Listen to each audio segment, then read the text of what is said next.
you're going to realize, oh, these cards aren't as easy to pull as I thought. Konami thinks that the player base is dumb. Okay? They do. They think that you're dumb. They think you're dumb. What's interesting is if you look at Japan. Yo, what's going on, everybody? It's your boy North Side Ploud with Pop.1 Podcast. Here with my boy Alexander Valito. What's up? We got my dog Bryan Ha with us. Hello. And we're here for episode 8. Yeah. And don't we have a lot to talk about? We didn't do an episode last week because I guess there just wasn't enough news, and we knew there was a lot of news coming this week as well as new formats. And man, yeah, it's a lot. I've been waiting. Let's get right into it. Let's do it. All right.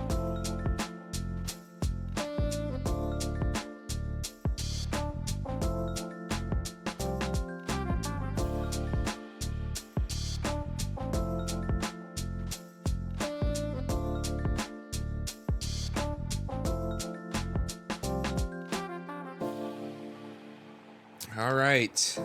One Piece. The One Piece. It's real. It's real. Are you there yet? You saw? Yeah, you're past. So it's been 3 months, and I am literally halfway through. I am in Punk Hazard, and I think Punk Hazard is Punk Hazard feels like what people make Thriller Bark to be. It's very mid. Yeah, it is, but it means a lot. Like Punk Hazard has a lot because it ties up going into Wano. Yeah. You still have a lot of ways to go before Wano, but a lot of stuff that happens in Punk Hazard has a lot to do with Wano. Yeah, I met the samurai. I will say Trafalgar saves the arc. Yeah. Yeah, I think that was a turning point for Oda to make Law like one of the other main characters. Yeah. Because I think he originally wanted Captain Kidd. He made him like the highest bounty of all the supernovas, and was ready to make him like Luffy's like rival captain, Yeah. But then I don't want to sure when he changed it, but at some point he changed it to just Law, and now Law's one of the best characters in the show, though. I feel like it was like a fan thing. I think it was happened like a fan favorite type of thing. Like a lot of people were just like, "Oh, we love Law." A lot of people I know, Law is their favorite character. So I mean, it was probably something like that. And I don't really know a lot of Eustace Captain Kidd fans. Yeah, unfortunately, I don't know that many either. Also, I mean, Law has the OP fruit, so he's literally OP. The thing about and that's coming up a lot too in like theories and stuff like that. His when he can move, I guess the aura or the soul to another body, like switch bodies out and stuff. And everything. Because I don't know what it was. It was like people were saying like that was just like a little side gimmick thing that they were doing in the show. And now it's becoming like more serious, and even Doflamingo like mentioned it. You've done Dressrosa, right? No, Dressrosa comes out. Oh damn, he's got a long ways to go. Yeah, he's not even a whole cake yet. Yeah, I thought I was going to whole cake. It's Dressrosa then whole cake. Yeah, I thought it was reverse. No, reverse. No, it's Dressrosa. Yeah. I looked up arc rank and arcs and whatnot. It's been a minute for me. I'm not gonna lie. Punk Hazard, you did Fishman Island. Though. Yes, I did Fishman. I thought Fishman. I think Fishman Island gets a bad rap. I thought it was good. It's so bad. I'm a sucker for Save the Village stories. They did glaze all the Straw Hats pretty heavily, which I fuck with. I mean, they had to because that was the first arc after the time skip. But I remember reading that weekly. Yeah, it was probably the most boring thing. I couldn't imagine reading that. And then I read Punk Hazard Weekly, and I was like, I have to stop. This is so boring. Yeah. I could see if you thought Fishman Island was boring and then Punk Hazard. Yeah. Imagine doing that in real time. But I mean, the thing about it, and you'll see this too, like once you get past Punk Hazard, yes, Dressrosa is like a breath of fresh air, but there's going to be times where you're just like, oh my God, dude, can we get through this? But I don't know. See, this is a hot take on my end. I don't care about Doflamingo at all. I was never like a fan. Crazy. I know, right? He's so good. I don't think so. I legit do not think so. And I tried to find that because he's the most hyped up villain out of all of them. You know what I mean? He's the overhaul, or I guess overhaul is the Doflamingo in terms of anime. He's like one of the hyped up villains. Is cool, has the cool powers. Yeah. And it's one of the more OP characters. Is his power that cool though?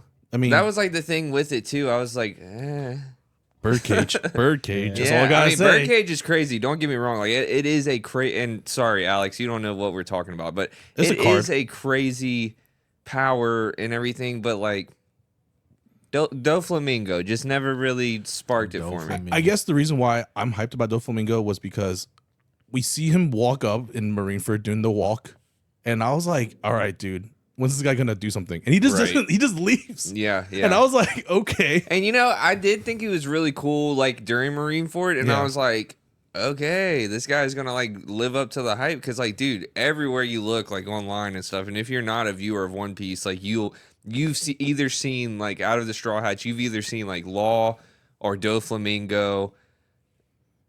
About it, you know what I mean? Ace. Like Ace, stuff like those type of characters. Their powers feel pretty similar. They're not, at least from where I'm at right now. Yeah, you'll see. And you might have a different opinion on Doflamingo and the pirate crew and stuff like that. He has a pretty cool crew. Yeah. They're kind of goofy and silly, but, Sugar was cool. Yeah. I thought her Devil Fruit was pretty cool.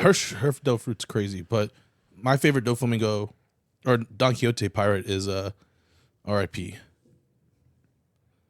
Oh, who? Rosinante. Yeah. That's the best one. I love him. That's fair. Well, let's get into the card game. We had our little anime segment right there. The card game, man. OP12 coming out. Love it. So and we've been going ahead and playing the format at locals for this is our second week. Second week, yeah. And I will say that the meta's kind of where I thought it would be. Mm-hmm. Now, we did get ban list. It's not legal till August 30th. And it's okay. It's okay. I'm glad that they went ahead and hit Nami because of the new card coming out. When we all saw the new card, the group chat was ding, ding, ding, ding, ding. Like, we were all going crazy because this card needs to go. I hate that deck. Like, I don't hate a lot of things in the world. People, places and certain objects. One thing I just hate is the blue Nami deck. And I've always hated that deck. And it's been around. Shout out to Devin Schlink, our good friend. That was his main, deck that he ran. And he's always ran decks like that in every card game that we played. Runic, Eldritch, stuff like that. But he decided to play Nami almost his whole career in One Piece. And I remember whenever it was just me and Devin down here. This is before like locals was going, everything. We were the only ones like playing One Piece in our own little circle. And the only person I had to test with was him. And on the simulator every night, it was me playing Enel or Sakazuki and going against only Nami. That's so stupid. And it was like a boot camp type of thing. It was like I was constantly just every single night playing against Nami. At least you're ready for that matchup. No, I wasn't. You're never ready for that. You're never ready. It's terrible. And then they got support with the Kuja Pirates. And what's the other little package they were playing in there? I think it was just a bunch of events and stuff like that. Yeah, just a few more events they added. Yeah, there was all that great. Yeah. Well, speaking of the ban list, though, I really like what they did with Up Luffy. So it we called this in a previous episode where we said, what if they hit Katakuri? What if they hit Big Mom? And I said that they need to limit Katakuri, limit Big Mom. Well, they decided to do an Uno reverse and did something completely different and said, if you play Up Luffy, you can't play these cards. Which I didn't even know that was an option. Well, okay. Apparently, it's been a thing in Digimon for a little while. Well, no. Digimon just had their first ban pairing. I think their last ban list. Oh, so this is a new thing for Bandai card games, I think. And but this has been seen before in other card games like Vanguard, Weiss. Yeah, Weiss Schwartz, they do that. And like I know this is like common in other card games. I don't know why YuGiOh doesn't do this. Like, what if YuGiOh was like, if you play Ash Blossom, you can't play Drone Lockbird? There'd be you'd have people throwing up with how pissed off they'd be. Like, you'd have crying. There'd be like legit away the tears. Integrity of the game. Yeah, whatever. Yeah, you can't. If you play D Shifter, you can't play Nibiru. Like, I don't know. I mean, I'm not getting into that, but I'm just saying. Dude, I don't even want to hear about those cards, man. Like, but you're making me want to throw up, dude. But it was so cool to see that they did something that no one really had on their radar. Like everyone's like, "Oh, ban Gum Gum Giant, do this," because Gum Gum Giant really is only unfair of a card in Up Luffy. If you play that in Blue Purple Sanji, it's not that crazy of a card. Green Purple Luffy, it's not that crazy of a card. Yes, it is. I mean, it's a crazy card, but it's not a ban worthy card like it was in Up Luffy. If they banned Gum Gum Giant, Green Purple Luffy as a deck itself is probably gone. Well, the thing about 100%. The thing about it was whenever the ban list came out, you thought I thought personally that a bunch of people would be like, well, what about Gum Gum Giant? What are you guys doing with that? Nobody has said anything about Gum Gum Giant since we've gotten the ban list. They're just like, okay, this works. I like this, blah, blah, blah. People just wanted Up Luffy to go, and that's what they did. Up Luffy is gone. We're going to see something, and I've already been seeing some cooks lately that Up Luffy is far from gone. Right. Like, it's far from gone, but like... It's not as cracked, I guess, because the reason they banned it, and Bandai already put something on it, I didn't read it all the way, but from my understanding was like, it was explaining that the 3-life thing, it shouldn't be that powerful late game. Like, there's no weakness to it in the late game. If you are able to establish double Katakuri and then just Big Mom, Big Mom, Big Mom, Big Mom, like, you know what I mean? You're constantly healing yourself, which the deck wasn't meant to heal itself. That's the whole thing about it. Like, and it's like we went into another Black Yellow Luffy situation to where they found a card that really wasn't meant for the deck and they put it in the deck and it's absolutely cracked. Gecko Moria was not supposed to go into Black Yellow Luffy, and I honestly do not think that they thought about that leader at all when they made this card. No, yeah. I mean, the way Gecko Moria in BY Luffy worked was just perfect. 8 cost, you need 2 Dawn for your leader. So on your 10 Dawn turn, you can do that. And then when you're at 10 Dawn, you just do it every single turn. Sabo, all that, where you end up with a Gecko and 3 Sabo on board, and you can't do anything. Gecko, 3 Sabo, and then 9K leader for the whole turn. My first time playing against Luffy with my Zoro deck, the Blue Purple Luffy pre-ban list, I had him dead to rights. I had him 0 life, right? Yeah. Every single turn, 4 in a row, he played Big Mom, Big Mom, Big Mom, Big Mom. And because of that Big Mom, 4 turns in a row, I lost. Even though I had 5 life the entire game, he had no cards on field. Because we were in the late game, he was able to establish a Sanji summon a Big Mom, or just had the Big Mom in hand. He was able to get his life back up, get back into the game, outgrind me, and win. And I'm just like, how did this happen? I had control of the game the entire time, but you were able to outgrind me in the end. It's stacking cards that aren't meant to go with the leader, and that's what happened. I was looking at my board today. I'm back on Enel, welcome home. Of course. We're going crazy. And I'm looking at my board. Not one of my monsters or characters are Sky Island. Not one of them. Like, you know what I mean? And I got Fishman or Merfolk, Mermaid, Big Mom Pirate. I got let's see, what was it? Technically, Enel himself is. Yeah, Enel is the only Sky Island, but my board was Yamato, Kuma, Brule, Shirahoshi. None of them are Sky Island. They're all different like crews, and I'm just like, this is what happens when a leader lives for too long. They don't even have a package of their own. They're just a deck full of slop. That's what it is, dude. Just a whole bunch of different characters that are good with each other. But, the thing with Enel is just like not as good to where it's like busted. You know what I'm saying? The thing with Blue Purple Luffy, it was busted. That's just all it was. I'm glad they did what they did. We will see. I do think it calmed it down. You know what I mean? I don't think it's going to be like I don't know. We're weird over here in America. Like, decks could completely die in Japan and be the best thing over here, vice versa, So, I don't know. I'm waiting to see the data in Japan because we won't have it yet. And we'll just see how it goes here. We share a ban list, so it'll all be at the same time. They're just one set ahead of us, so it might not matter as much. I will say for Bandai Fest coming up and for regionals coming up, it does appear that the 3 best decks are going to be Rayleigh, Green Zoro, and Green Purple Luffy. I don't think Rayleigh's going to be holding a title for that long. I just think it's fragile. Rayleigh is fragile. It does have that auto loss matchup. Probably even worse than Doflamingo did with Enel. But at least Doflamingo had Pudding. And Pudding is such a game changer. Rayleigh doesn't have anything that reads like Pudding. Not only that, Enel, we are playing this stage that's been out for a long time. What's it called? Art Maximum. And what it reads is basically rest an Enel card and this stage, and Raigeki any card. So it can be multiple. Raigeki any character 2 or less. So Raigeki means destroy. Yeah. KO, yeah. Great against Zoro. Yeah. Insane against Rayleigh. Can help against like Bello Betty and stuff like that. Yeah. I mean, where has this card been? And you know what I mean? But it just hasn't been crazy because a lot of One Piece, it's weird. We're playing a game now, a format now to where a lot of low count bodies are going to be on field, you know? Yeah. It was kind of like that last format, if you think about it, with the Bello Betties running around and stuff like that. But this one, Zoro's a lot of low bodies. Their defense, their blockers and stuff like. Oh, dude, trust me. If I had stage today, I definitely would not have lost to Zoro, dude. It's because they had 3 of those. The blocker, what's his name? Koshiro. Yeah, 3 of those on board. What do? You know what I mean? If I had that stage, just rest it and it KOs all of them, then I win.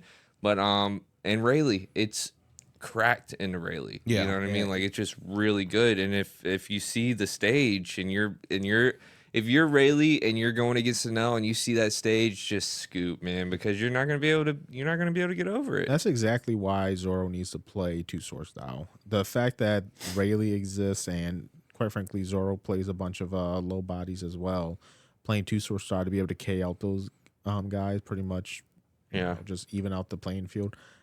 I think 2-sword style is better than it's given credit for. Well, I'm just in a situation to where I don't know what I want to bring to this LCQ. Yeah, coming up, you know. You're thinking Zoro, you're thinking Enel. I want to play Enel. That's the deck that I love. I have fun playing it. You know what I mean? I just don't know the proper build yet. I'm still tweaking. And Zoro just seems like it's the deck that I'm. It's the boogeyman of this format. Yeah, you know, Yeah. but it's good. The thing about the boogeyman deck of this format, though, it's good, but it's not like super busted. Yeah, good. it's not no like, up you know, Luffy. Yeah, we will have a format, I believe, to where we're not going to really know what the room's going to look like. You know? That's next. I'm talking about for the LCQ. Oh, okay. I can't, since we have competition coming up, I just can't even think about OP13 right now because of all that. But, you know, it's going to be one of those, if I will bring Enel as long as I don't see Buggy or Teach the whole thing. Yeah. I don't think anybody's playing Blackbeard. Yeah, Buggy has a bad Zoro matchup. Blackbeard doesn't, on paper, doesn't feel bad. No, I don't think anybody's playing Blackbeard. I don't think anybody wants to play Blackbeard right now. No, I don't think so. It's like you're gonna play Blackbeard to beat Enel, but lose to everything else. Yeah, you know what I mean? Yeah. And it's kind of the same thing with Buggy too, though. But like the thing about Buggy is it is a structure deck. Same with Blackbeard though, but Buggy is a structure deck, and it's arguably one of the most powerful structure decks, unless you want to build Shanks and spend all that money on stuff. But Yeah. I don't know. Shanks is the sleeper for sure, dude. Oh yeah, Shanks is so good. Shanks is definitely the sleeper. Buggy's not the sleeper, but Buggy does have good matchups. You can expect, if you're going to a large tournament with a lot of rounds, I can imagine you can expect to play at least one Buggy. I don't think so. You don't think? Dude, you say that, Yeah. you say that, and Buggy's budget. You know what I'm saying? Yeah, that's like, the biggest thing. That for LCQ, I got you. Like, you're not going to LCQ unless you're a local. Like, if you're a local getting into an LCQ, you might bring Buggy. But if you're going to a regional, dude, I kind of agree with Preston. Buggy's budget, dude, and it's not a bad budget. You know what I'm saying? Like, It's bad against Zoro and Rayleigh are so budget too. Like they're very cheap to build right now. You think Zoro's- that's fair. I mean, Cavendish. Cavendish is a card that you have to have. You Yeah. have to have Cavendish, and they're like 40 a piece base rare. Until PRB2 comes out. Yeah, but until it's PRB. not going to be out in time. No, It's not, no. But I think besides biting the bullet on that, the rest of the stuff is really cheap. Is SRs are lower, and I don't think there's anything else that they really need. Yeah, Rayleigh's super cheap. It's like $80. Yeah, it's $80, but you have to pick up a lot of old cards. Yeah. that you have to find. But Zoro is like the one where majority of the deck is coming from OP12. yeah. Like, but you gotta have a play set of a couple cards, and that's it. A place like Cavendish. That's basically Is it. it really? Is X Drake, which is a structure deck out of Bonnie card. Now speaking of Bonnie, she is really Bonnie? yeah, I didn't we're not seeing any Bonnie, and like she's like on the simulator right now, and like all the Ranked stats one going on, she's everywhere. number 1. Yeah. So, like, we're not seeing it in our local community, but when we go to LCQ, I wouldn't be surprised if we see a Bonnie. Or I two. would- When Bonnie Dude, I hate Bonnie. When Bonnie was like best deck, remember that? Not best deck, but like dude, Really good. Enel was in the top at that time. Yeah. And dude, it was like my worst matchup. Like Yeah. literally, when you were playing that, it was my worst matchup. I lost every loved time. Bonnie. I love playing Bonnie, but I grew out of it because it was during Lucci format, and I could not beat Lucci for the life of me. And I was like, I gotta put her down. Like, well, there's another thing that we also got to talk about, and I know you're very excited about the other boogeyman. Yeah, Sakazuki got off the ban list, and man, OP05, OP6, what a time to be alive, man. It was a really good time, and you know, I played Sakazuki for a little while. Yeah. But I really liked Enel at the time, and we had the trifecta going on. You had purple Luffy, yellow Enel, and blue black Sakazuki. And Sakazuki was just so good. You know, when attacking, -1, you know. Wasn't that a deck that Japan cooked up too? Like, that was like a Japan deck, wasn't it, before it came to America? Like, everyone was like playing purple and Enel, and then like someone in Japan cooked it up, and they were like, actually, I think Sakazuki is just busted. At the beginning, like, people were they were looking at Sakazuki, don't get me wrong, but like at the beginning, the two decks were, the number one deck was purple Luffy. Yeah. You know what I mean? And then Enel was coming around, but it was more like the fun deck or whatever, but it was still doing really good. And Sakazuki was around, it was winning some stuff or like topping some stuff, but it just wasn't that crazy. And then all of a sudden, it was just like, well, this is cracked in here. This is blah, blah, blah, you know, and everything. And then it's just like, boom, it's the best deck. And our locals, I mean, dude, there was a time where we had like more than half the room was playing Sakazuki, you know? And Enel was good into it ish, but I would still lose. You know what I mean? Like, I would just still lose. And but that was also a time in One Piece where, you know, you could put Katakuri together and still play that. You could put Whitebeard together and still play that. Early days of One Piece. Yeah, you know. The card pool is very It's a lot different, and 3 of Sakazuki's main big cards are banned. Yeah. Yeah, that's why I don't feel like Sakazuki is going to be as insane as but some there is version of also a Haikyuu's. lot of new cards since it has been banned. So the cooks are going to be real. Yeah. You know what I mean? Gecko's gone. Ice Age gone. Great Eruption gone. Those are the cards that made Sakazuki. Rebecca Hina Lucci. Yeah, we still have all those. Yeah, Rebecca Hina Lucci is still the combo. Yeah, so Houndblaze is still a card. Houndblaze is a great card. Which is a crazy card. That card is still crazy to this day. Like, Just destroys Rayleigh, basically. Yeah, it's a good card, but it's something that we're gonna have to just see what happens, because, like we said here on the podcast, me and Brian talked about this. I mean, last year we were like, you know, Sakazuki could come back. Yeah, it's not like it's super cracked now, you know. And I'm glad that they didn't just flat out ban UP Luffy. You know what I mean? I do not agree with banning leaders like that. You know, what I mean? Disagree. I love banning leaders. I think that, I don't know. It goes both ways, because I do think RP Law had to get banned. You know, RP Law can never come back. Yeah, Nami had to get banned.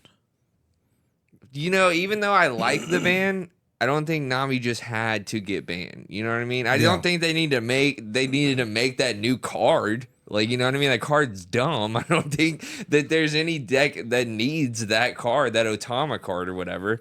But I think they did that because they didn't want to make a ban pair where they're like, you can't play Nami with like a list of like 10 cards. Yeah, I mean, I just don't think that they should. I don't think that Otama card had to be made at all. No, I don't know why. You know, like what? Like there was no reason for it to get made. Yeah, and they're like, but it's like the Raise Max and Gordon situation. Like, why did you even make Raise Max? Like, we didn't need Raise Max, and that is the reason that RP Law became so busted, because it had 2 copies of Gordon essentially. You know, 8 copies. 2 play sets of Gordon essentially. Because they did the same exact thing. They were just different cards. Yeah. They did the same thing. It's like, why are you guys doing that? We don't need that. Yeah. I think, it was funny because, okay, so Raise Max and Gordon, if you didn't know, they one cost characters with no counter, and like you have to bottom deck them to give an opponent's character minus 3,000 power. Keep in mind, in the game, there are cards that do that, like red cards that do that event style type of effect that cost like 3. So like they were just 1 cost characters that were just like put them bottom minus 3K. Yeah, super free. It was just dumb, but you know. Anyways, I like the format so far. I think Zoro's good. I think Rayleigh's good, and I'm glad we get a format to cook with Sakazuki before Emu comes out, because Japan's getting the ban list when 13's out, and all the Emu cards basically say like a big like no way to Sakazuki. They're like, we're not getting removed from the field at all ever. And Sakazuki's just gonna sit there crying in Japan while we get to cook with it for one format. That's why they brought it back. You had all the people crying and everything, and then Emu got announced, and me and you even brought up Sakazuki. We're like, well, why are you putting this out? But you banned Sakazuki for damn near the same thing. And then they're like, oh, well, here he is. Yep. You wanted him back. Here you go. And also, there's the game's power crept to the point where like there's so many cards now that self-increase costs now. Yeah. Naturally. And it's so funny to me because like that they do that now because I don't know. It's just like it's anti-Sakazuki built in already to the game. Yeah. And a lot of cards now read like only affecting base power.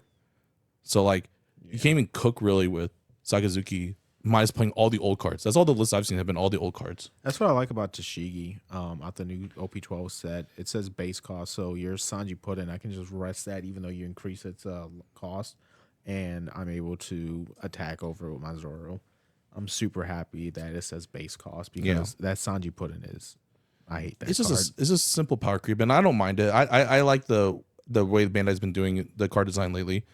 It's just a good way to balance out the game and bring stuff like Sakazuki back. Maybe there will be a time where we can bring back RP Law. I hope. Probably not. I mean, that guy's so good. Yeah, I don't think anybody in the room screaming bring. I haven't heard anybody say bring back RP Law except for Bryan Ha. Yeah, but you know, we'll leave it at that. All right, guys, let's take a little break. We'll come back and we'll talk about some Pokemon leaks that came out, and we'll talk about Pokemon Worlds, and I guess we'll talk about some Yu-Gi-Oh stuff. Might as well. We'll be right back, guys.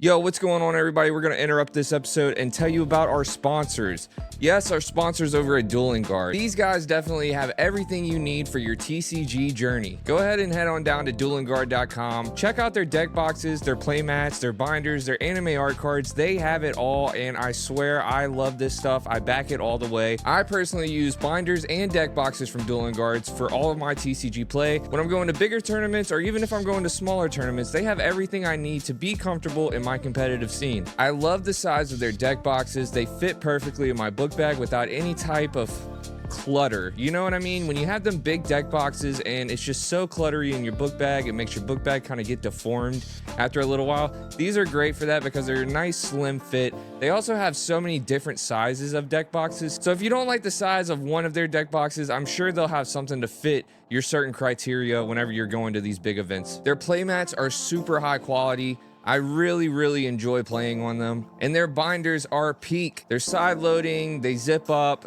they're just really good binders all in all, and they fit perfectly in your book bag. They also have different accessories like playmat holders and different bags that you can take out. I'm telling you now, you guys are definitely going to want to support Dueling Guard, man. They are very awesome in what they do. So go to duelingguard.com, use code Pop.1 at checkout. You guys get a discount. It helps us out a lot. We really enjoy having Dueling Guard around, and we thank them so much for what they do for the community and for Pop.1 podcast.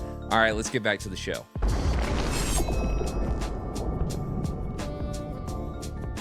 All right, we're back. I'm talking One Piece. A lot of One Piece. A lot of One Piece lately, man. We just been One Piecing it up. But there's a lot of other things that are going on in this world, like Pokémon Worlds. Pokémon Worlds did happen. That did just happen. I didn't watch it. We're mostly collectors here. Like, we're mostly into the collecting side of things. We love picking up the packs. We love trying to see if we can find it out in the wild. Yeah. And we love just, yeah, I think them. For me, Pokemon Worlds got overshadowed by the ban list news and the pre-release for me. So I was kind of like hyped up about that. But I did watch a little bit of it, and I gotta say, Pokemon, they know how to do a tournament. They do. They know how to do it right. It looks good. You know what they did?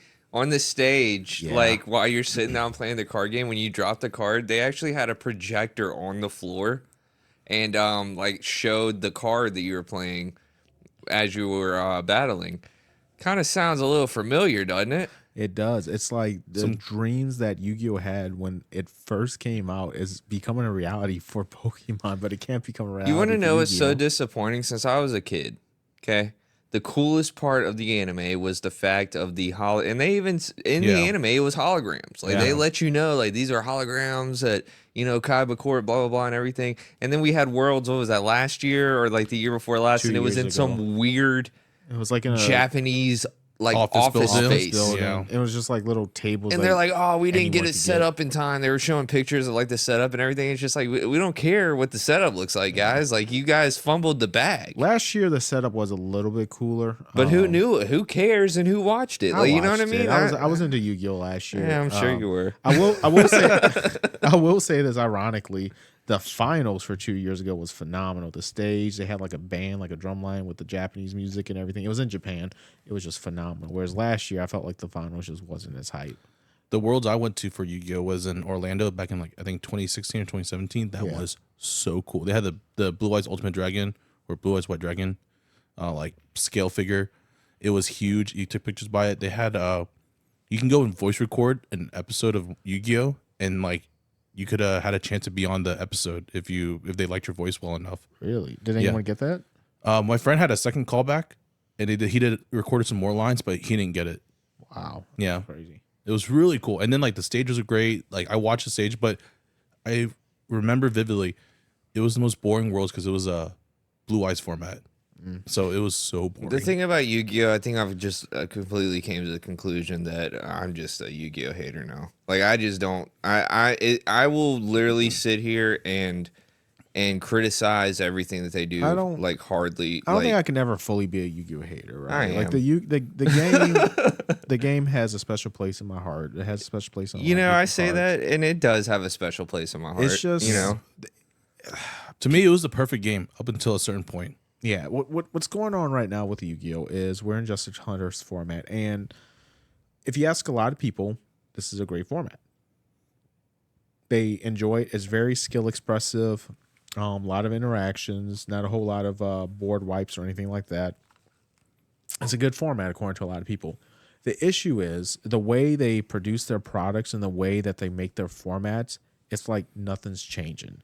The game is very stale. The game just doesn't have a whole lot of innovation. The fact that this one set has 3 incredibly meta-defining sets and every other deck just is irrelevant, that's just the problem with Yu-Gi-Oh. You cannot go to a locals with your favorite deck and play. You can't. In One Piece, you can. In One Piece, I can build Kinemon. Yeah. From OP3 or what was it? Or OP2 or something like that. Yeah. I can build Kinemon. I can probably X1, X2, but I'll have fun. If I built Buggy and I took it to a locals, I can potentially top. Yeah. I can go 3-1. Yeah. At a locals. I'm not saying take it to a regionals. I mean, sure, if you're good enough, you could probably take it to regionals. Yeah. Buggy is a structured deck. You buy 2 structured decks and 4 copies of a Mihawk. Yeah. And then you have the whole deck. That's the whole deck. And Yu-Gi-Oh used to be like that even when I was playing. Yeah. I mean, when the Cyber Dragon deck dropped. Yeah. When Blue Eyes dropped. Yeah. When stuff like that. The second time around for the Blue Eyes. They had some stuff to where it was like, okay, we can play. But the power creep happens But it goes, fast. You get to do it for a month. Because they're dropping a set every month, or every 2 months. It might be every month, to be honest. But whereas other card games, these older decks stay somewhat relevant, at least, on a casual level for months. One thing I feel like it's like Konami, they hear us and like they hear us complain, and the one complaint was the reprint thing. And now it's like they're so focused on the reprint thing that they just completely annihilated their market. Yeah. They just announced for the Megatons that all of the Fualos, whatever, they're all gonna get reprinted in that. Yeah, which is great. It's great for a player, but it's like, dude. But at the same time, like I don't want to say it's too little, too late, but it's kind of like not as good as it seems to get all of the secret rares of play because they throw so much fluff. Do you know how many secret rares are in the set? It's a ton. It's a ton. So like, yes, you're lowering the cost of these singles that are very, very important to the health of the game, but at first it's like hype price, right? Like right now you might be able to get the cards for half the price. Yeah. But once we get closer to the race of the tens, you're going to realize, oh, these cards aren't as easy to pull as I thought. Konami thinks that the player base is dumb. Okay? They do. They think that you're dumb. They think you're dumb. But what's interesting is if you look at Japan, their rarity printing is perfect. That's exactly what One Piece does. To be honest, I want to know what the player base looks like in OCG. Do they have players? Are people playing Yu-Gi-Oh in Japan? Just ask a lot more than here, though? We have a friend who plays Yu-Gi-Oh in Korea. Yeah. Well, we do. Yeah. Yeah. But Korea's not Japan. Yeah. No. It's OCG. Barely. It's OCG. I think they are they OCG. They are OCG. I'm just saying, I have a friend that lives in Japan, and like he goes to the mall. They have tournaments like basically like round the clock. Okay. And like, but they're hard to get into. Like it's a lottery system. It's like how One Piece is the lottery system, you know. But the difference is that they're doing it every hour, and like they'll run it. If it's just 2 people sign up for the pod, it's 2 people. Well, good for Konami. That's good news. I didn't know that's that. Japan. For the West, it's a completely different story. It is. But I'm very happy that Bandai takes the lessons and does things the right way with printing for One Piece and Gundam for that matter. The fact that I was able to build Zoro in a day and a half. Yeah. And I like. We told you, dude. I bought 1 box for fun, right? And then everything else I was able to pick up for like $20. Well, the thing about Konami is like they'll drop the new set. You gotta pay all the money for the new set. Yep. If you want to play meta, like there's no option. If you want to play meta, you have to buy a new deck, right? Mm-hmm. And you got to spend the money on it. You'll spend the money on new deck. 3 months later, we're going to go ahead and reprint all the cards in this big Megaton set. Yep. Or we're going to go ahead and do a like a build deck. A rarity collection. And to be fair, Yu-Gi-Oh is the most affordable it's ever been. The entire Yummy deck you can build for $100 less. Which is, or at least a core, right? But then you got your staples. Which is the opposite side of me. That's just like, that's kind of BS. Yeah. You know what I mean? Because it's like, the collector market in Yu-Gi-Oh is gone. Yeah, I've completely like put a tombstone up. RIP, you're dead. It's not. There is no collector's base. If you're collecting Yu-Gi-Oh, you got something going on, brother. You're not paying attention to anything. Like when people are like, check out this binder, and like they don't play Yu-Gi-Oh and they're showing me a bunch of Yu-Gi-Oh cards. I'm literally like, why do you have these? Yeah. Like, shops are abandoned in Yu-Gi-Oh. Yeah, there's no singles and no display. There's singles and display. Like shops will buy your singles and sell it if they have at least a Yu-Gi-Oh scene. But as far as buying like sealed products, unless you have a dedicated scene, there's just no point. Brother, I've been to 3 card shops this year, and I think I'm the only person that's brought a Yu-Gi-Oh card in all 3 of them. Yeah. I was at one today. Me and Bryan Ha were at a card show today. In D'Iberville, Mississippi, actually pretty good for for I a small, was not expecting it to be like this. And this is the second one on the coast. It's actually been really good. Not one dude, Magic cards. They had Magic cards for days. Magic cards, sports cards, and which is you usually don't see a lot of Magic cards at card shows either. Not one Yu-Gi-Oh card. Not even a booster box. Not even a Yu-Gi-Oh sleeve in the whole place. That's bad. That's very it's just bad. Not popular, dude. That's fine, and that's fine. That's fine. And it's fine, man. I got my things with Yu-Gi-Oh, and that's just it is what it is. My advice is different from Alex's. Stay away from it. I will never say stay away from it. I know you won't, dude, and I respect it. Don't get me wrong, dude. I do respect that. Like, I don't want to sit here and harp on anybody that really enjoys playing the game. I don't. Like, you know what I mean? Yeah. I have a huge history with Yu-Gi-Oh. A lot with Pop.1 podcast, with everything like that.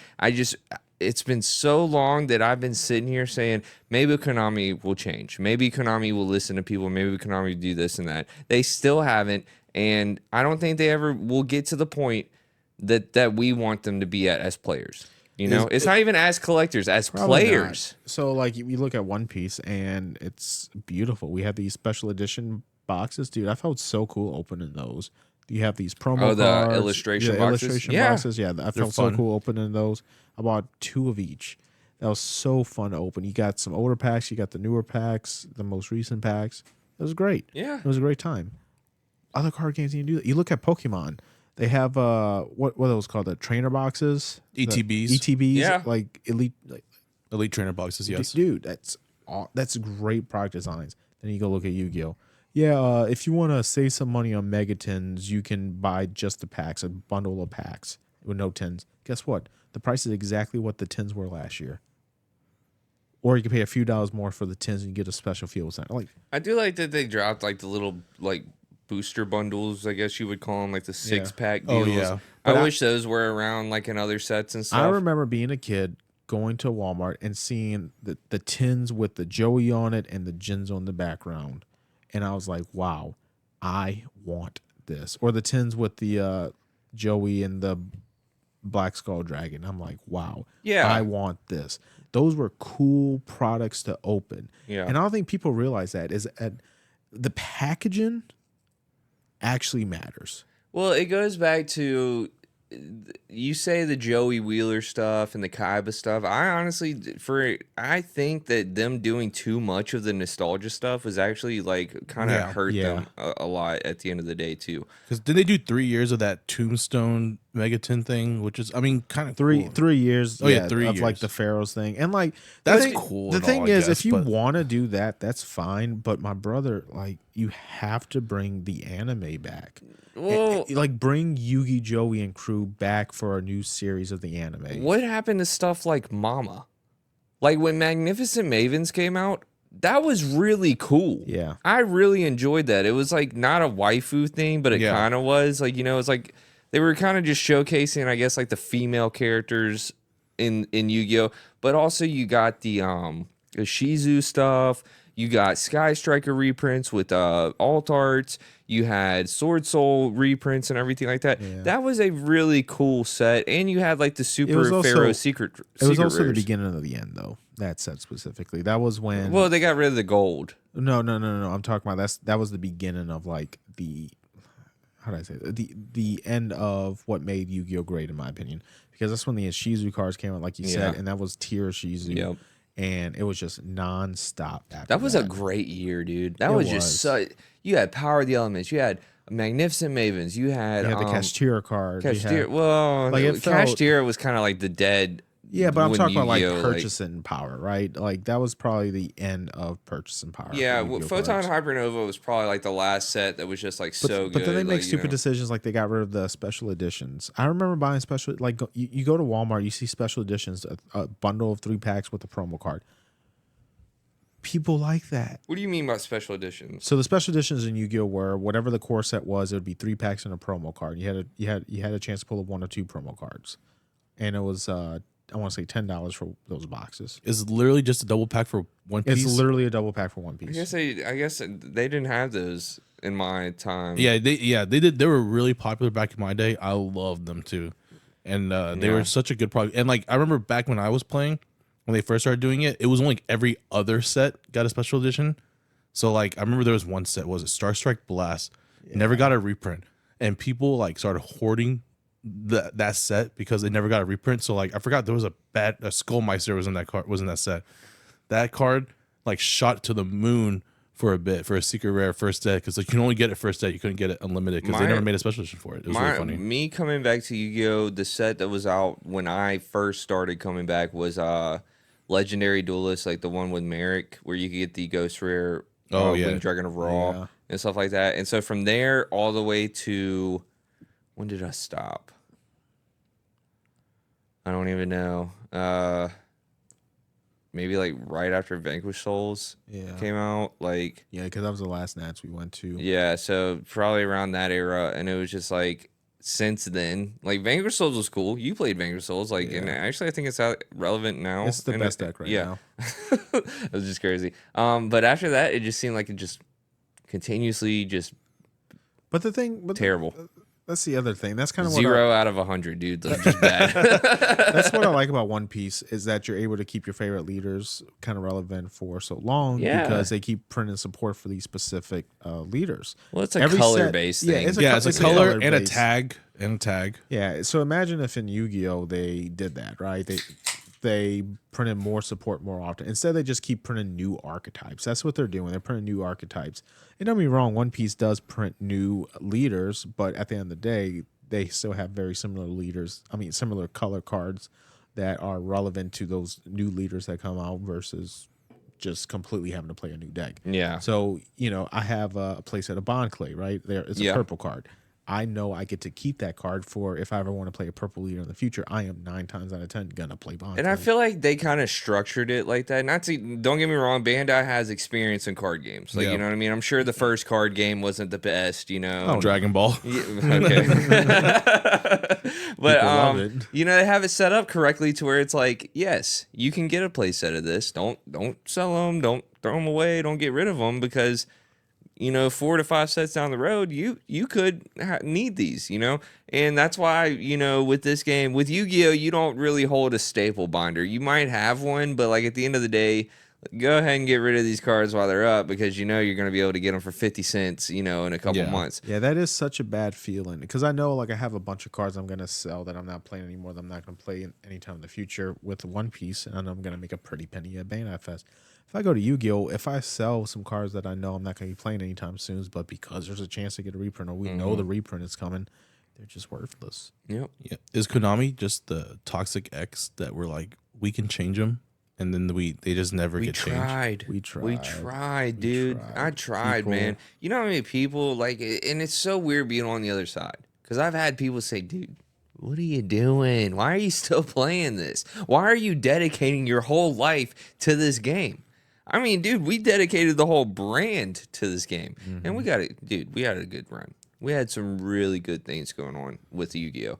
But looking at it now, you know, it's there's so much we can say, dude, but I'm just going to leave it at, I don't like Yu-Gi-Oh! Anymore. I do like some of the people that play Yu-Gi-Oh! I do like the idea of Yu-Gi-Oh! I like the nostalgia factor of Yu-Gi-Oh! The game is terrible. It's just not fun. It's not fun. That's what it is. It's just that's my biggest thing, because I just bought a Yummy deck, and I sold it already, because the thing was, I'm not having fun. You know, and I'll have people like at shops and stuff, they'll come up to me and they'll start talking about Yu-Gi-Oh! And like, I'm not like disrespectful to them or anything. I'm not saying like, oh, dude, what are you doing? Yeah. But I will be like, hey, man. You probably don't want to get into it. I'll go in their ear and I'll be like, the One Piece is real. The One Piece is real. It's real. It's so funny. I want y'all's takes on this. Farfa, a popular Yu-Gi tuber, which is a Yu-Gi-Oh! Player on YouTube. He says that One Piece trading card game is a refugee camp for Yu-Gi-Oh! Players. I thought that was Lorcana, to be honest. Like, well, you know, it's always been still mixed together, but yes, a lot of Yu-Gi-Oh! Players have gone to One Piece. We know a lot of them. I'm one of them. Yeah, me too. Like, you know, like we're refugee Yu-Gi-Oh! Players. But a lot of pro Yu-Gi-Oh! Players, not to mention, like casters, like the people that cast at the nationals and stuff like that. What's his name? I forgot his name. No. I'm talking about for Konami, for Yu-Gi-Oh! Oh, yeah, Billy they're Break? playing One Piece. No, not Billy. What's his name, dude? You got me. I have not heard of a caster's name in Yu-Gi-Oh! He'll be at Bandai Fest. Okay, cool, perfect. Yeah, we'll looking forward to it. Yeah, but yeah, he's one of Yu-Gi-Oh's. God, I can't think of his name. I'm sorry, but he's one of Yu-Gi-Oh's like biggest commentators, and he was either at One Piece Day or Bandai Fest. I think it was One Piece Day. I think I know exactly who you're talking about. Yeah. I remember you mentioned it and pointed out, and I was like, this is beyond my time. Yeah. And I was like, oh, okay, cool. And I was like, I walked it past. Yeah, but Lorcana had a lot of them go to. But the thing about Lorcana, man, I don't know who's playing that anymore. If you're playing Lorcana, shout out to you, man. It's just never been my cup of tea. And we do know a few people that have like literally taken Lorcana and ran with it. Mm-hmm. But I don't know. I don't know the status of that game, man. I don't know. I heard it's good, but I don't catch me buying Lorcana until they make a Marvels pack. And I will on a collector's aspect. I hate how the game plays. Like I just dude, it's not. Yeah, fun. The way One Piece plays is almost fantastic. Perfect. It is almost perfect. There's a couple things I could fix, but no, I truly love every aspect of it. Yeah, and using the Dawn as like a way to power up your characters to do these weird math combinations. So fun. I mean, you get a little taste of it, and like, you know, the countering out of hand and stuff. It's like gives you a hand trap aspect, so you have a little bit of that. There's combo, you know what I mean? There's not just like my deck is usually just like, you know, play big body, you know, pass or whatever, you know, but there is a lot of decks now, especially now, that are, you know, 1-card combos, 2-card combos, and you know, able to really establish a a very powerful board. And Zoro feels pretty combo, at least for a One Piece level. All the play this character attached to Don. It's not hyper combo or complicated combo, but I've learned one thing, that all the law leaders are like probably the most combo decks. Yeah, because everything's just bouncing shambles. Green yellow law, shambles, green red law. Like that was a super big heavy. That was like the combo deck of back in the day. Now we don't see anybody playing that, but but that's why I like about One Piece is that they can refer back to the characters. Because like I've been telling this to everybody, if you want to really enjoy One Piece and like you watch the anime or read the manga, like playing One Piece is literally doing that.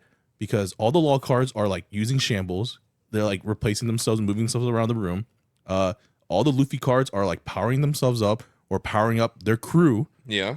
And like, what was it? I'm trying to think. Sakazuki and the Black Navy characters, they're always like trying to put people down. Sakazuki's always putting people down, so he's lowering costs and he's blowing them up. Because in the anime and the manga, he blew up that one guy for like no reason, just because he had a bad day and he just blew him up. And I just love that about Nami. All the Nami characters, like she's always got a draw effect, like stealing from the deck. She's a thief, And then Whitebeard, his leader effect, he was dying during Marineford. Yeah. So like his whole you're the strongest man alive. You're at 6K. You're at 6 life. No other effect. No other leader has that stat line. At the end of your turn, you have to take a life. Yeah, you have to take a life because he's slowly dying, unfortunately. Yeah. And I love that about it. I love that they really got into it, man. They really, really got into it. Put a lot of thought into it. They put a lot, and then like the green, purple, yellow Rose Nate deck is all about glazing law because because Rose Nate love law so much, and it just was like I love this kid. And I just have to keep him up. Another one, Reiju. Yeah, Reiju. How do you play the small ones and they Power Ranger up? They it's morphin time, baby. Yeah, it's morphin time. And then another cool thing about the Reiju cards is that Ichiji, the Red Ranger, or like the red one, the one with red hair, he lowers power and has rush, which is a red mechanic. Yeah. The blue one, he pops and bounces lower cost characters, which is like bouncing is blue's mechanic usually. Yeah. The green one's a blocker, so that's kind of like green's ish mechanic, is like having like a taunter blocker type of thing. And then the Reiju purple one is just drawing, but like that's more of a blue mechanic too. But like regardless, they all have like all take hints of like the other color of their respective color of their hair. It's really funny. Well, One Piece good, Yu-Gi-Oh bad. Let's go. TLDR. If you don't get anything out of this podcast. Now, the one thing that I do wish before we go on break, the one thing I do wish is that Konami gives me that call, man. I'll let them know exactly what to do. They'll give so many of them. Look, man, we'll get it fixed. Nah, give Northside Ploud a call. We'll make sure it happens. Just someone fixed the game, so because I do love Yu-Gi-Oh. Me and too. Like one of the things I love about Yu-Gi-Oh, and like so one of the reasons why I love Yu-Gi-Oh was after Katrina, I lost all my cards, and my mom found 2 cards in the parking lot of Edgewater Mall like a year after Katrina. I think somebody threw them away. That's where they used to have locals, was at the mall. Mm-hmm. It was a Sword Hunter and a Zone Eater, and they're absolutely terrible commons. They were stepped on. They had like little rock dents inside of them. I still have those cards to this day. Let's go. Yeah, I love them. And I love Yu-Gi-Oh because of that. I'm like, I will never get rid of these cards. Like they're still in my binder, or not my binder. They're like in my bulk box, I guess. But like they're still there in the top loader, and I love them. Brother, I've sold every Yu-Gi-Oh card, but I still got my deck. Yeah. You know what I mean? And I'll never get rid of my deck. The times that I've had with everybody with Mama Dolce deck, you guys have seen me. That has been my deck since day one, and I'll never sell it. It'll stay with me forever. Yeah. Will I ever play it again? Nope. Maybe. Nope. I unironically I owned the last deck I ever played, which is Orcus, because I just never sold the cards. It happened right after COVID, because the last regionals I went to was Mendenhall Regionals in 2019. Yeah. And I remember that was a funny one because I was X2 round 3, got a free win round 3, and then I won out the rest of them. And I remember I got 11th place. I was ecstatic for 11th place. I'm like, I got my invite for Nats again. I'm so excited. And Bryan Ha was there, and he won his last round, but he got 9th place, and he was like, dog. He's like, man, I'm so sad. And I'm like, what's wrong? And he was like, I got 9th place. I'm like, you got your invite. He was like, I have my invite. I wanted to get top 8. I was like, this is lame. I was like, that's so funny. We are on 2 different levels, brother. Wow. I'm over here excited for an invite. You over here not getting top 8. Well, just always remember, if you don't get the mat, you didn't top, right? Isn't that right? That's true. All right, guys, let's take a little break. We'll talk about some other stuff after this message from our sponsors. Yo, what's going on, everybody? We're going to interrupt this episode and tell you about our sponsors.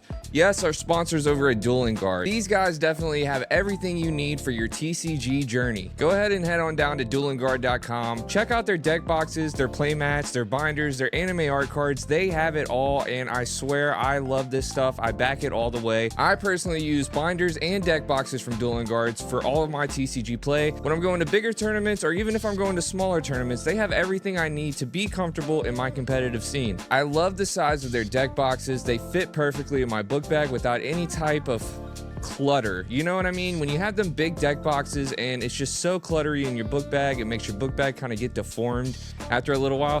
These are great for that because they're a nice slim fit. They also have so many different sizes of deck boxes. So if you don't like the size of one of their deck boxes, I'm sure they'll have something to fit your certain criteria whenever you're going to these big events. Their playmats are super high quality. I really enjoy playing on them, and their binders are peak. They're side loading, they zip up, they're just really good binders all in all, and they fit perfectly in your book bag. They also have different accessories like playmat holders and different bags that you can take out. I'm telling you now, you guys are definitely going to want to support Dueling Guard, man. They are very awesome in what they do. So go to duelingguard.com, use code Pop.1 at checkout. You guys get a discount. It helps us out a lot. We really enjoy having Dueling Guard around, and we thank them so much for what they do for the community and for Pop.1 podcast.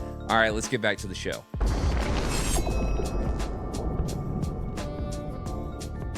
So we got a couple new updates from Gundam. We have a new star deck coming out. We have a new set that's been announced. It's going to be a couple months before they come out. But the biggest thing that they announced is a new color and a new game mechanic. New color? The new color is going to be purple. And the new game mechanic is called Suppression. And what Suppression is the equivalent to One Piece with the double strike, where when you do the damage, it takes 2 shield instead of the 1. Mm-hmm. My thing is, I feel like the game is not built the same way One Piece is, where you lose the card advantage, because when you take the double shield, you lose both the life. They go to grave rather than your hand, with exceptions, of course. I don't know if Gundam is ready for that game style yet, that effect. I think they're just taking everything they learn from all their collective games and is like, let's go ahead and just make this the best game we can possibly make. I'm having fun with Gundam for the very little bit I've played, unfortunately, because I cannot find product anywhere. Yeah. Well, the thing about Gundam, and by the way, I just haven't heard that much about it recently. Now, I will say this. Product shortage is an issue. Yes, which they did address. They said and this is what I love about Bandai. They said they apologized to their player base. They said if it wasn't for you, we're not, this one exists, and they're going to work on having more product available in the future. Well, I think that One Piece was in an era right before we got the big OP13 reveal that we were kind of just like, what's going on here? Yeah. You know what I mean? Like, last format, I'm not going to say I wasn't having fun. It's just I wasn't having as fun as I've been having. I was not having fun. Yeah, just I was playing Bello Betty. Yeah. You don't want to play nothing like that. It's fun because you're kind of topping and winning and stuff. But, like, at the end of the day, it's just like... You're getting cheesed on. Yeah, played these, swing a lot. I'm not really having that much fun. And it didn't seem like the format was, like, going anywhere, which it didn't. And OP12 was, like... It was crazy that we were so excited about OP12. You know what I mean? When now it's just like I called it. It's just a little boost in what we were already doing. But then Gundam came out and we were like, oh, new game. Is this going to throw One Piece under the bus? One of those things. It felt like it did for a while. Because, Bandai has a track record of doing those things, Yeah. RIP to Dragon Ball, and, I hate to say it, Digimon kind of got the short end of the stick. Yeah, man. It's very... I still feel bad for them on what One Piece did to that game, because Digimon was very huge at one point. And, now that we have all these announcements with One Piece and everything like that, I just feel like One Piece is now cast in that shadow again, to where it's just like, I'm not looking for Gundam. There's right a now. Lot of people there's a lot of people who would disagree with you. We've had one big event for Gundam, and it was like a regional or something? Gen Con. Gen Con. We haven't had a whole lot of big events. We will be at Bandai Fest in September. Now, I'll tell you right now, one of the things I will be buying is Gundam Sealed, right? Me too. Yep. But I think that will be a real testament to how popular Gundam is. Because we talk about every time we go to Bandai Fest on the streams, they show the different card games, and One Piece obviously knocks the rest out of the water when they show the other card games. It's less. I'm curious to see what the Gundam numbers are. I really am. Because the game is fun. The game is very fun.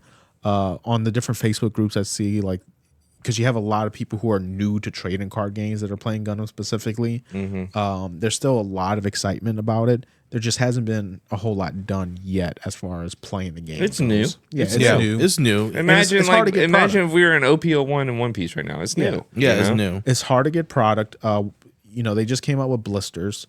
But I don't know about you. I've been to 5 different Walmarts looking for those blisters. I can't find them anywhere. Nah, I can't find them. No. Yeah, you see people all the time like showing with it. I don't even think they've come out yet. They couldn't have. They got them in like the West Coast and East Coast, like the bigger cities. Yeah. I haven't seen them anywhere down here. In Walmarts and stuff though, or LGS. Walmarts. Now y'all's Walmart, they had some One Piece sealed, and I was like, wow, that's crazy. In fact, I might go take a trip there after this, but I can't find the Gundam. Can't find the Gundam One Piece. There's gonna be a day if it keeps going how it's going. There's gonna be a day where you can't get enough of it, man. Yeah, and that's where One Piece is right now, dude. I mean, One Piece used to be if you saw like a fresh stack of blisters at Walmart, just buy them all because that's all you're gonna get for the 3 months. You know what I mean? Yeah. What was it? It was kind of like that with OP6, OP7. Yeah. You know what I mean? It was like I think I remember specifically in OP07 that we couldn't find, like after Panda got his one case that we played for and all that stuff and everything. After that, dude, like we weren't buying OP7. There was you couldn't find it. Like that was a really tough product to find. We talk a lot about blaming shops, blaming scalpers, but one thing we don't talk enough about is the distributors. So I'm talking to a friend of mine who owns a shop. Yeah. And he is literally going through 3 or 4 different distributors to get One Piece product. And after going through 4 different distributors, being on the wait list for 8-9 months, the total amount of boxes he's gotten for OP12, 3. That's wild. 3 boxes. And he's putting an order in for like 18 boxes. And I don't know if it's just a wild concept to me, like, especially this far into the One Piece life. You can't convince me this is the case. We're what, 3.5 years in for One Piece? 3 years. 3 years. Yeah, You can't tell me that they don't understand what the distribution levels are, that they aren't printing enough. I don't think it's the printing issue. It's got to be the distributors. The thing about it is distros didn't care about this stuff for a long time. Right. They were making their money. Bandai makes their money by selling it to distros. Distros make their money by selling it to LGS. LGS sells to the customer base. Okay. Yes. Now that Pokemon and all these trading cards have become a sort of a IRL cryptocurrency, they have all dipped into the avenue of the investor collector side of it, scalping side. Yes. And I also have friends that own shops, and I've also talked to them. And the price that a distro used to sell, let's take Pokemon for example, the price that a distributor used to sell for a booster box would be a price that if you told me as a consumer that's how much a shop was getting a booster box for, I would say the LGS was already ripping us off, right? Yeah. But now you have distributors for the newest Pokemon booster boxes, 200 plus, 250 plus for the booster box, meaning that the shop owners have to sell these booster boxes for around the $300 range. Mm-hmm. Never in my life will I ever buy a booster box of anything for $300. No. You know what I mean? But the thing is, not every distributor sells it for these marked up prices. The big ones, the majority ones do. Yeah, there are good distributors and bad distributors. Yes. So what's stopping like Bandai? They're a big corporation. What's stopping them from making their own distribution? Well, the thing about it is what is making them want to get to the point to where they want to get in the distribution game, right? So they're already making their money. Games. Look at car sales, right? You don't buy directly from the manufacturer. You buy directly from the dealership. The dealership buys from the manufacturer. The manufacturer makes their money. When the manufacturer makes their money, they don't have to worry about returns, customer complaints. It's already made. Yeah, it's already made. They already made their money. But you see it's really different for a car dealership because like think of like all the people like sleazy car salesmen. Yeah. So you're telling me that LGSs are just sleazy sleazy card shops, Ned? Some of them. In a sense.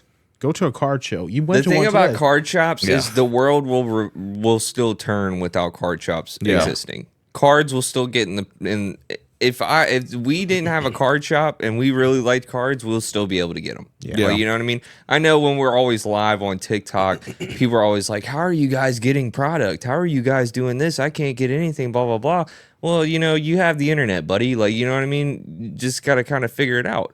And we don't mean that like in a rude way. No, but you can go on any Facebook group and there are posts all the time taking pre-orders for OP12. Especially if you pay attention to a set. Right now with OP13, we're kind of slacking by not figuring out how we can get a case of this set whenever it comes out in the next 2 months. You know what I mean? Yeah, we'll be able to figure it out. This is the time. Well, I don't think we're slacking. It's because it's also PRB season. Yeah. And we have to at the end of the year, if you are playing a trading card, I don't care what it is, at the end of the year, every single year, this is when you're going to spend the most money. You know what I mean? The holidays, we have OP12 that just came out, and me and Brian are in the shop, like, and there's booster boxes sitting in front of us. We're like, we can't do it. PRB is about to come out. Like, I wanted to buy a box tonight. Yeah, me too. I just couldn't. I would have. Right, and I just can't do it because I know literally next month, we're not only going to Bandai Fest, which is going to be a ticket, too. but PRB's coming out. And we have Gundam. And then right after PRB,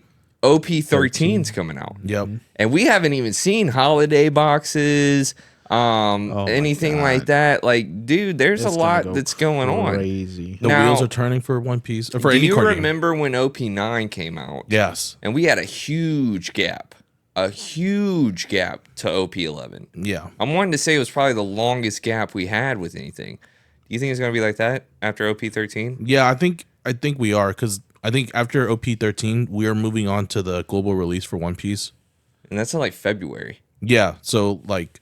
OP13 will probably come out in November. Yeah, it's coming out in November. Yeah, so we probably won't get something new till about February. Yeah. So... I know, like, what was it? I know that I think OP14 is going to be the global release for One Piece, so that's going to be really fun because I'm really excited that we can finally just play the same format with Japan. Because I feel bad because we just be milking Japan. Yeah, we be just milking. They're like, what's being played over there? One Piece will change. Yeah, One Piece is going to change. This is going to change because they're going to actually be looking over here. Yeah. You know what I mean? This will be the time that, imagine the OCG was paying attention to what YuGiOh was doing over here. You know that's what's kind of been another great change because historically Japanese has beaten Americans, but within the last few years, Americans have been winning. But recently, American has won the last 2 World Championship Series. And I think it's because there's been a great change, like a great shift in the mentality of the players where the West is kind of thinking very differently. I think Japan is finally waking up to how good and differently that Americans think, or Europeans, or people in the West. And I think that's going to change One Piece completely because the Japanese are going to start looking at us and copying our play styles, our techs, whereas that's something historically they haven't been able to do because they get the product first. Yeah. I think it's going to be good. It's going to be good for both of them. Oh, yeah, 100%. Yeah. Like Brian said, we look over there and we see how the meta is going to look. Now, mind you, we play a lot differently than Japan. Yeah. And we look over there, we pay attention to how they play, but it's never like the same thing. It's close, but just like... It's always a little bit different that we do. Yeah, I wonder what's going to happen when it happens in real time. Yeah, I know, right? I mean, you remember Usopp was like kind of crazy over in Japan. When Japan got OP11. Yeah. Or not 11, 10, I'm sorry. With Usopp, they were going crazy with Usopp for like a hot minute. Dude, over here it just did nothing. Yeah. It did nothing. I mean, they even dropped a special edition playmat with an alt leader of Usopp over in Japan. And then they dropped it here. I got the pre-order on that. Nothing. Good. Yeah. Corridor Coliseum though is in PRB 2, and it's actually going to be in the all the way to Block 4. It's gonna be funny. Because that's Block kind of 4. What a random like. Because that's kind of your prediction with Rayleigh, huh? that Rayleigh, because Rayleigh won Japan Nationals. Was that their national? It's one of their championship series, yeah. Yeah. See, no, the thing about Rayleigh though, it's weird because it was looking ass in Japan already, and then like out of nowhere it won that event, and we were like, "Yo, what is going on?" Yeah, and then no Zoro in top 32 No or something Zoro. like that. That's insane. So, and there is some rumor going around now that a lot of people are thinking Zoro might not be the best. Like, you know what I mean? But like, this is just all, you know, shop talk right now and stuff like that. We won't know until probably Bandai Fest what the meta is going to look like. We'll have ban list. Right now, it's just weird. You know what I mean? Because we know cards that are getting banned. You got people going to locals that are still playing up. You know what I mean? And getting their money's worth of playing. Yeah, I thank God that Bandai Fest is going to be after the ban list, because I would hate to. All my events that I've gone to for One Piece have been like weird formats, like weird in between. I hate to disappoint you, but we're also getting another weird thing too, because the first week of September we're getting that Ace Newgate structure deck finally.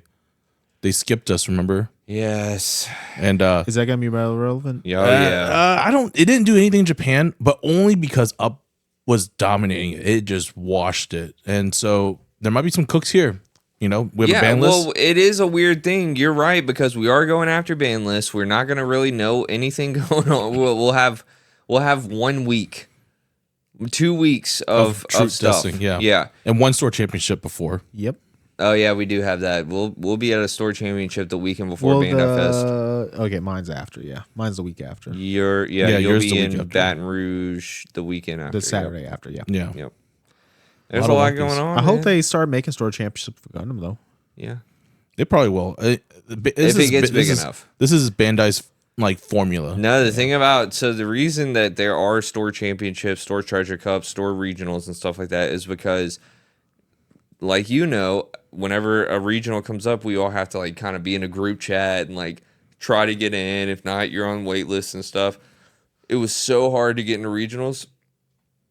I mean, I'm even talking remote regionals, like everything, that they had to implement something else to get people the opportunity to get invites. Because you're not getting in, dude, before these store regionals and stuff like that. And I think that's why it was so easy to get into the LCQ and stuff like that, because a lot more people this year were able to get invites. They were able to participate a little bit more, because I mean, dude, try getting into a remote regional. I feel like it's harder to get into a remote regional than it is to get in like an in-person regional. I've entered into 3 remote regionals and / treasure cups.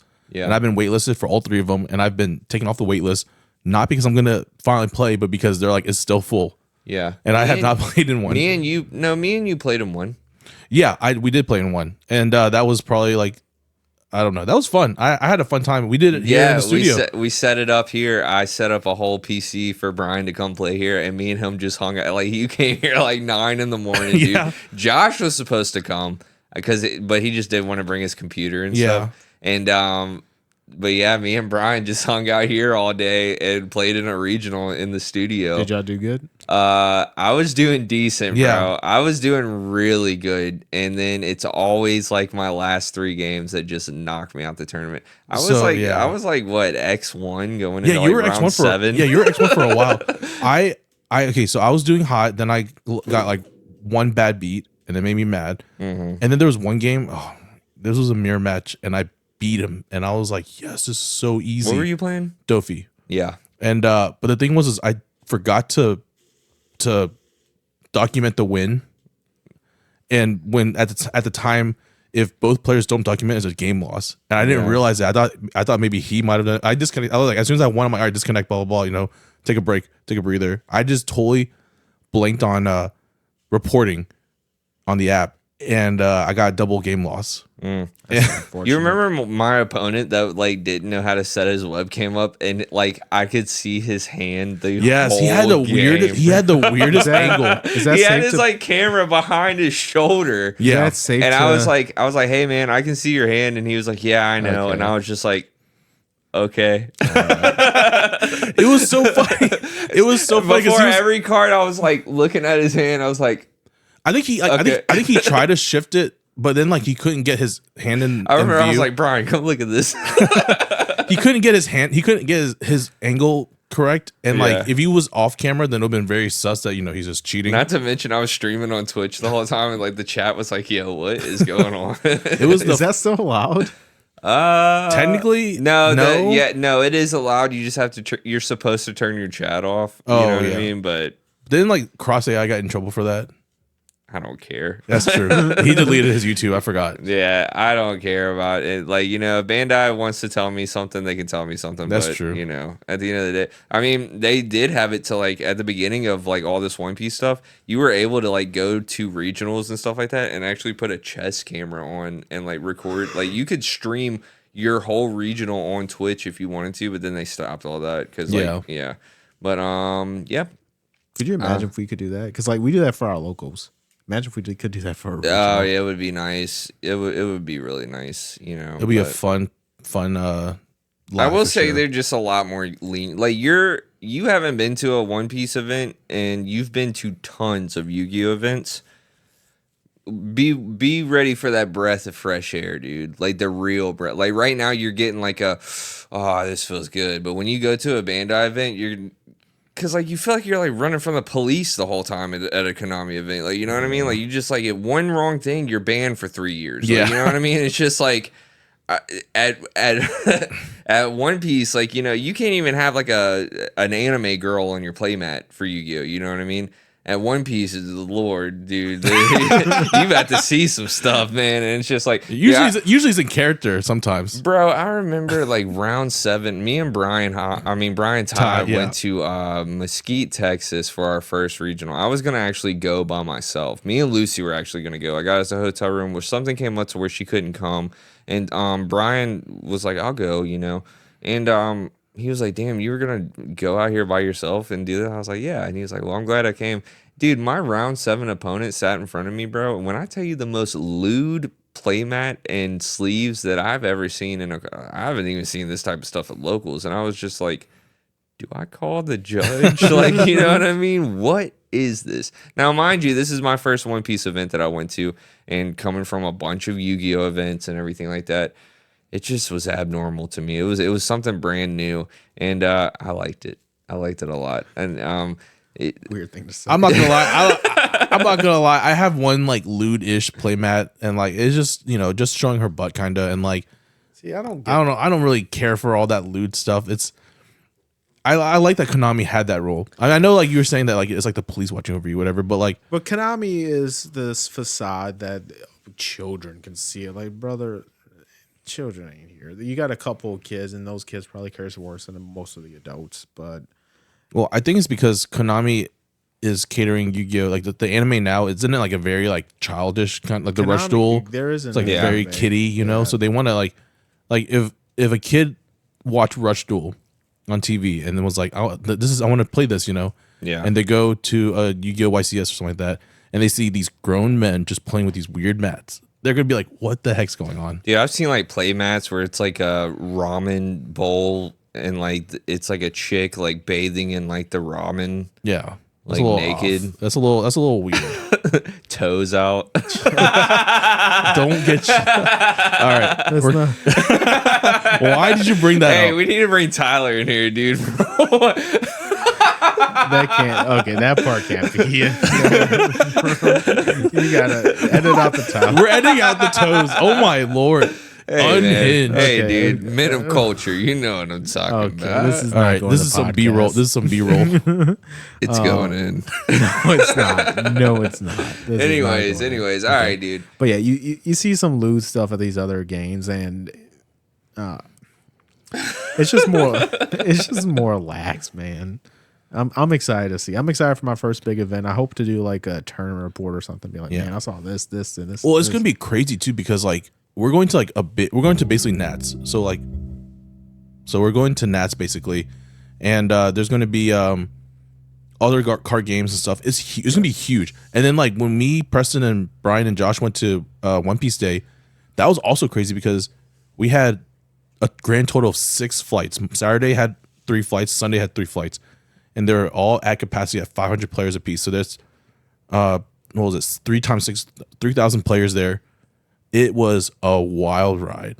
So like that's not even that's 2,000 players. That's not even including the spectators for One Piece Day. You know, so like when we go to like the New Orleans regionals at the and what was it? When is it? Like the November.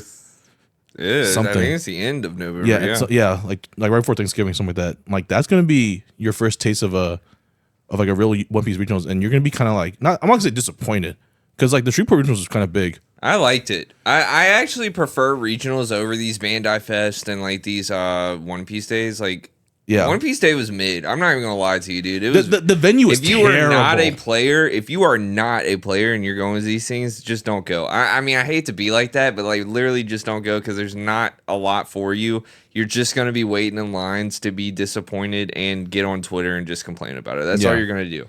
I think One Piece Day in America and Dallas was disappointing because of the venue was terrible. Yes. Yeah. The venue was awful, and then like they canceled everything. Like I know they were like I know it was because of weather. I can't knock them on weather. They can't control the weather. They can't. Was it like Vegas? No, this was in Dallas, and we were supposed to have like a drone show, crazy like drone show, and but they it was had like to cancel it thunderstorming because of the rain. Yeah, they were like we're gonna do it like tonight. They also picked a venue that had like a huge like lake or something in between like both entrances of both parts, so you had to walk around this huge lake, and it was just like there was a thin little brick thing that people started walking across, and the security was getting mad. I was sitting at it was it me and Josh or me and you? I think it was you and Josh, dude. I'm like sitting there and I'm like, look at this guy like walking across here, and then all of a sudden like you see like two more people. They're like, yo, let's just do this, and then like bro, just like everybody was doing this, like walking on. I mean, I'm talking about it's not even 2 feet. This little like path thing. All of a sudden, you just see all the security like, no, we're not doing this, dude. Y'all go back, and everybody's like, oh, what? And they're like, dude, you're walking like across a lake, bro. Like, you can't do that. You can't have a venue like that. And like it was really weird because like a dude like me will literally start walking and fall in and then sue the like, you know what I mean? It's just like don't do stuff like that. But it's not really their fault. It's the venue choice. It was so weird. But I'm sure I hope they learn from the lesson. Maybe it won't be in Dallas this year. Maybe it'll be somewhere like a little bit more close to us. That's or what we want. Or Vegas. I'll go Vegas again. Yeah, I mean, Bandai Fest is in Dallas. Is it the same venue as that? No, it's a different one. It's the Katy Memorial, and that one's like a convention center one. That's like really nice. Fantastic. It's the one we went to for Bandai Fest. Yeah, this is the same one we went to Bandai Fest. Yeah, no, this is gonna be nice. I'm not gonna lie, I liked Bandai Fest. Don't get me wrong. Bandai Fest it's just One Piece will literally destroy these things because of so many people. Yeah. Now, if One Piece wasn't a thing, these Bandai Fests would be so fun. Like, you know what I mean? They would be so great. You'd be able to play in all the side events. You would have a good time. But like, we were day one there, and after we got done doing whatever we were doing, we went to go sign up for a side event. Well, the line was literally probably the length of like your average metropolitan high school. Like, you know what I mean? Like, you could wrap around the building. And I was like, yo, what's this line for? They're like, oh, this is the line for the side events for tomorrow. Yeah. Afternoon. And we're like, why is it like for tomorrow? Morning. This is the morning of. They're like, oh, well, everything today is already full. Yeah. It was so, because like, I was with Preston and I was like, why is this for tomorrow? Like, asking security guard. And the guy was like, because this is the line. And he like showed us like the wraparound. We're like, what? Yeah. And like, we're like, yeah, let's just not do this. Yeah. Well, I mean, it was either buy product or get into a side event. Yeah. And that was it. And like, we were just like, oh, we kind of want product. This is when you could not get One Piece for nothing. Y'all think Gundam's bad right now, dude? There was a time where we were actually all wanting to play this game like so heavy competitively that we couldn't even touch product. There was no product. Like, I was surprised we were able to build all the decks we did in OP7 because like, what was it? Josh got all of his Lucha cards. Well, it's just because we locked in. That's true. Just what it was, dude. We just locked in, and luckily y'all had we have friends that were like me, for example. I've been since OP04, so I have cards all the way from OP04 to now, and a lot of like OP05, OP06 has still remained meta relevant, you know. And so we had access to cards. We were missing some things, blah blah blah, and we're also not afraid to pay a premium on a card if we need it, and we know we're gonna. But the thing good, is, in this game, a premium is nothing compared to other games. Oh, not other games, but Magic and Yu-Gi-Oh specifically, like a premium card. Cavendish. I don't know. Yeah, I don't know, man. I mean, I don't think Yu-Gi-Oh is expensive anymore. You know, the staples like the Perulia. Granted, we just got a mastery, but that's gonna hurt the price, but like we're talking like $85. But I think that's because of the color like mechanic for One Piece, and like that's gonna happen for Gundam too, I'm sure, and for all the other color type of games. I guess like Magic is like the outlier because it's a OG type of game. But yeah, Magic's weird though. They're big on letting their players proxy though. They are just so weird. No, I'm just don't kidding. Don't get me started on the proxies. The reason why they let Magic players proxy is because like they would have like they don't want to play like their $10,000 copy of which is weird. Why would a card game let you proxy? I know. What are the stipulations on that? Can I just print my deck online? No, so like basically like you have to be like I think from what I was told like it has to be like a really good proxy. Like it has to be like a either print it out, have the whole text on it, kind of like one like YuGiOh does. Yeah. But like what I find frustrating is that they're like, oh, you don't want to play your $10,000 card. We get it, so you can just proxy it. But what's stopping you from just buying one copy of a $10,000 card and then proxying it 4 times? I was like, that's in my opinion, that's like the dumb part. I'm like I don't want to like if you're gonna proxy a $10,000 card, you better own 4 copies of that thing. I just think if you want to play card games, man, you got to be able to get the cards. I mean, that's a trading card game. It's in the name, trading card game. Trade, buy, sell, whatever. Get the cards. Get the cards. I think that's how card games. And YuGiOh, I'm gonna tell you now, we never let anybody proxy anything. No, there was never a shot in the world that I would let you proxy an Ash Blossom or a Drolan Lockbird. No shot in the world. Yeah. My thing is, trading card games start off as trading card games, but now it's become like competitive card games. The whole trading and collecting is just hustle culture has really ruined trading card games. I think One Piece is actually pretty balanced on that end as well. Yeah. Like today I went in with a bunch of alt leaders and a bunch of alt like cards and stuff, and I was expecting to sell them, to kind of save us some money for Bandai Fest and do all that, but I ended up just like trading like 20 cards today to kind of put some more into the Enel deck, but also, just like get some cooler cards. And you're really into Enel. I'm not into that deck at all. I'm leaning towards Gold Roger. I thought you were a Zoro stan. Oh no, I am a Zoro stan. But I'm talking about for OP13 because Zoro cannot compete with Emu. Yeah, Zoro cannot compete with Emu. All right, I thought we were talking about just OP12 right now. We're not going to OP13 yet. Okay, OP13, I gotta look at the other leaders because Emu has definitely overshadowed like every single one of them. That's why these formats just need to merge and have the same release because we're just looking ahead too much. Yeah, and well, that's gonna be One Piece until that does happen. You're gonna just be looking ahead like a lot, Yeah. And I hope everything just kind of works out. Yeah, and we figure it out and we get the best that we can possibly get at this game. Yeah. I love it.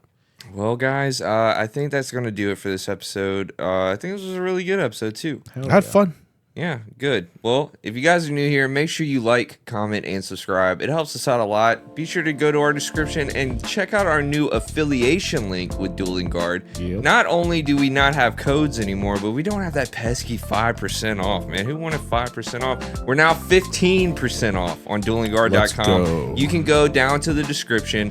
You can, let's see, it's duelingguard.com/discount/Pop.1. The link is down in the description. Yeah, go click that. As soon as you click it, you're going to get the 15% off ticket, and you'll be able to get all these cool stuffs like the binders, deck boxes, anime art cards, the sling bags that everybody really likes. I had a few people at Locals tonight asking to see mine to see how it felt on them and everything like that. So go check that out. Alex, you got anything to say to the people tonight? Follow us on TikTok, and if you have anything you want us to read, if you have any cool stories, any topics that you find interesting that you want to give us, email it to pop1podcastsubmissions@gmail.com. We would love to hear what the community has to say. Brian, you got anything to close us out? I love One Piece. I love I love playing this game.